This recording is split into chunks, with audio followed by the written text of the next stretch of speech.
Salut tout le monde, on se retrouve pour une nouvelle vidéo. Alors je sais que ça fait très longtemps qu'on n'a pas tourné des vidéos et je m'en excuse et on s'en excuse avec Liam.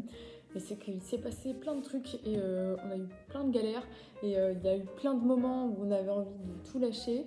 Mais nous sommes là, le camion a avancé. Alors il n'est pas du tout fini mais il avance petit à petit.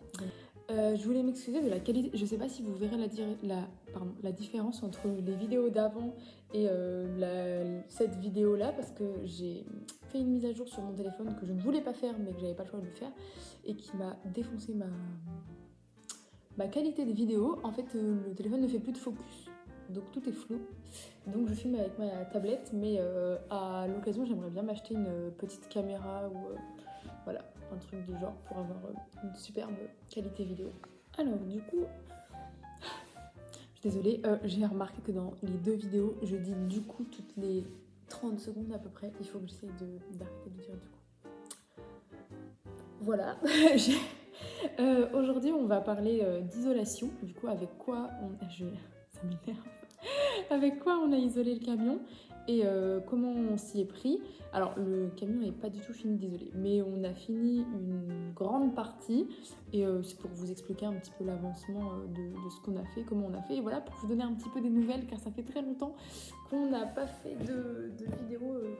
Et j'ai aussi oublié de préciser dans cette vidéo, je vais essayer de parler un petit peu de tout le matos qu'on a récupéré. Dans une prochaine vidéo, je vous parlerai de la pose de la fenêtre et du budget, parce qu'on a fait notre petit budget, en tout cas de ce qu'on a dépensé pour l'instant. On s'est pas fixé de limite, mais on essaie vraiment d'être le plus rétract possible parce qu'on n'a pas beaucoup d'argent de côté, mais on fait ce qu'on peut. Et en fait, on s'en sort pour pas tant que ça. Et grâce à des proches, à des voisins, à des amis, on a réussi à récupérer plein de matériel qui coûte cher à la base. Et du coup, on est hyper content de pouvoir les avoir gratuitement parce qu'ils sont très gentils. Donc là, dans la dernière vidéo que vous avez vue, on avait mis l'anti-rouille. On avait tout nettoyé, on avait mis l'anti-rouille, on a rebouché les petits trous qu'il y avait au sol.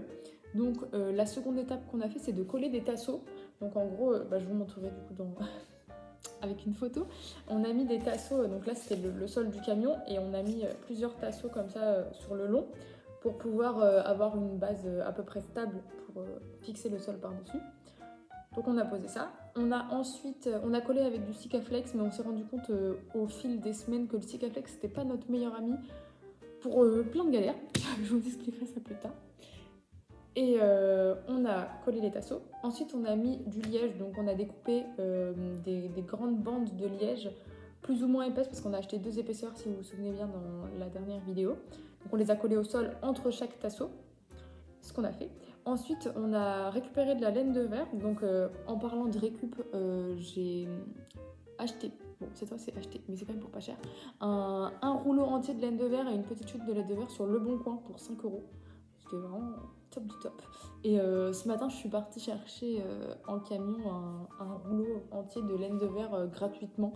Parce que voilà, c'est un ami à moi qui nous l'a donné très gentiment. Donc on est très contents parce que ça coûte assez cher et je pense que le liège plus la laine de verre plus le revêtement, je pense que ce sera le top du top. Après avoir mis du coup les tasseaux, le liège, la laine de verre, on a remis le sol d'origine. Alors voilà, notre but c'est de récupérer un maximum de choses, de dépenser le moins d'argent possible, donc de récupérer en fait toutes les parois en bois qui étaient là au départ. Donc celles qui étaient au sol, sur les côtés, et au plafond il n'y en avait pas. Mais en tout cas on récupère tout parce que sinon ça va nous coûter un peu plus cher. Et en fait le bois est relativement propre, donc on l'a bien poncé et j'ai mis un coup de bombe de peinture par-dessus pour faire une sorte de petite protection, même si je sais pas si ça va fonctionner, mais voilà. Mais bon, on est un peu en méthode ghetto parfois parce que du coup il me restait plusieurs bombes de peinture à la maison. Vu que je voulais pas en acheter des nouvelles, je voulais d'abord finir les autres. Il est multicolore le sol, j'ai utilisé un petit peu toutes les bombes, mais au moins tout le sol est recouvert, donc c'est déjà ça. Et on a refixé par-dessus donc le sol d'origine qu'on a vissé dans les tasseaux. Et voilà, il y a certains endroits comme au passage de la porte latérale qui coulisse, l'endroit où on pose le pied en premier. En fait, j'avais pas mis de tasseau là. Voilà, dans mon organisation, j'en avais mis là, mais j'en avais pas mis là. Donc c'était un peu compliqué parce que du coup le sol il flanchait un petit peu dès qu'on marchait, donc j'ai reglissé un bout de tasseau qu'on a vissé à l'intérieur. Donc le sol il est clean. Il manque plus qu'à mettre le revêtement qu'on a acheté, que je vous parlerai dans une autre vidéo, qui est trop canon. Et voilà, donc c'est un espèce de sol, un faux parquet stratifié, un truc du genre. Donc il faudra juste qu'on achète ou qu'on trouve quelque part une sous-couche de parquet. Et puis le sol il sera perfect. Alors du coup ensuite ce qu'on a fait, je suis désolée si je regarde vers le bas, c'est que je me suis fait plein de petites, beaucoup de petites, on va pas voir, si, merde c'est le budget, pardon, vous avez rien vu, sur tout ce qu'on a fait. En fait j'ai fait la liste de tout ce qu'on a fait et voilà, pour pas me perdre dans la vidéo et voir un petit peu ce que... Ne pas me perdre pour pouvoir raconter dans l'ordre ce qu'on a fait. Donc après le sol, on est passé à l'isolation des côtés, donc des murs latérales comme ça, et du coin avec les deux portes qui s'ouvrent, les deux portes en bâton. Donc on a d'abord collé du liège partout. On n'a pas fait liège, laine de verre, mur, ainsi de suite. Là, on a d'abord mis du liège partout, donc entre les renforts. Donc je vous mettrai une photo. Ça, c'était plutôt relativement simple. Franchement, c'était une étape où il fallait juste découper du liège, mettre de la colle et les fixer au mur. Par contre, la colle, mais ça part tellement vite. Vous verrez que dans le budget, le truc qu'on a acheté le plus de fois, c'est la colle. Et du coup, on a acheté de la colle d'Action parce qu'on voulait tester. Et finalement, elle colle super bien. En tout cas pour le liège, je n'ai pas testé, je collerai peut-être pas une fenêtre avec celle-ci, mais on a collé tout le liège avec ça. Elle est moins chère que la Sikaflex, elle fonctionne aussi bien. Et voilà, que demander de plus? Donc voilà, on a collé du liège partout. Et ensuite, on s'est attaqué. Alors, dans mes souvenirs, on a fait... Alors, le mur où il y a la porte qui coulisse, l'autre partie où ça coulisse pas. Du coup, on n'a pas rajouté de tasseau pour fixer, parce qu'en fait, vu qu'on récupérait les mêmes planches de bois qui faisaient le mur, en fait, il y avait déjà des pré-trous, et donc en fait, on l'a juste remise. Donc on a le liège, un peu de laine de verre, et le mur par-dessus qu'on a fixé. Donc voilà, rien de plus simple. Enfin, rien de plus simple, ça nous a quand même pris un petit peu de temps, mais voilà, ça fait quand même sympathique. Et sur la porte qui coulisse, du coup, on a mis également, pardon pour l'horloge, du liège partout, de la laine de verre, et on a remis les planches. Du coup, il y en avait une en haut et une en bas. Donc il y a encore du métal, de la tôle tout autour, qui forme un petit peu un 8.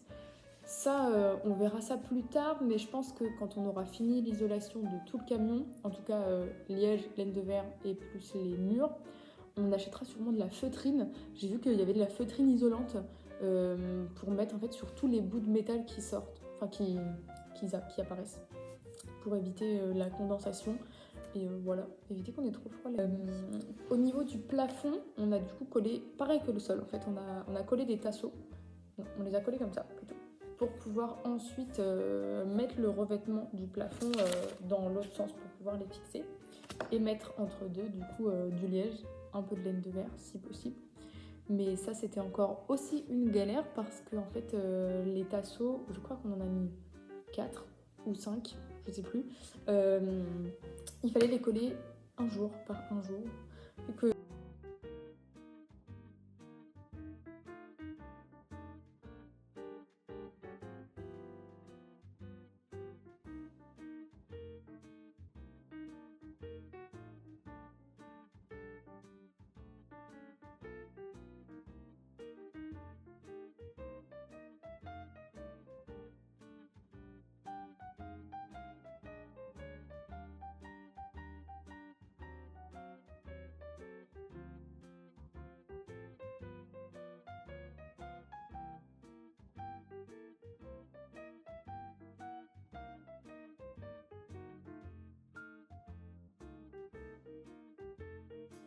les gens, normalement, quand ils font des travaux, ils ont des espèces de manches à balai extensibles pour fixer en fait le bois au plafond et contre le sol. Je sais pas si vous m'avez comprise. Et en fait, nous, on avait des manches pour faire pour faire de la peinture, voilà, les manches extensibles de rouleau. Alors on en a mis 2 et le troisième j'ai juste coupé un tasseau à peu près à bonne hauteur pour pouvoir le caler en dessous. Mais étant donné qu'il fallait que ça sèche, on avait 24 heures de séchage pour que ça tienne bien, en fait on les a fait sur une semaine juste pour coller 5 tasseaux quoi. Mais au moins c'est fait. Et puis vu que c'était en plein milieu du camion et que en fait si tu bouges trop d'un côté, ça peut de quelques centimètres bouger et en fait faire tomber le tasseau. Donc finalement c'était pendant la deuxième semaine de mon congé post-opération où on faisait ça avec Liam un jour, voilà, juste on collait un tasseau. Et puis voilà, et le deuxième jour on en faisait un autre parce que sinon en fait on avait peur que ça fonctionne pas et les tasseaux du plafond.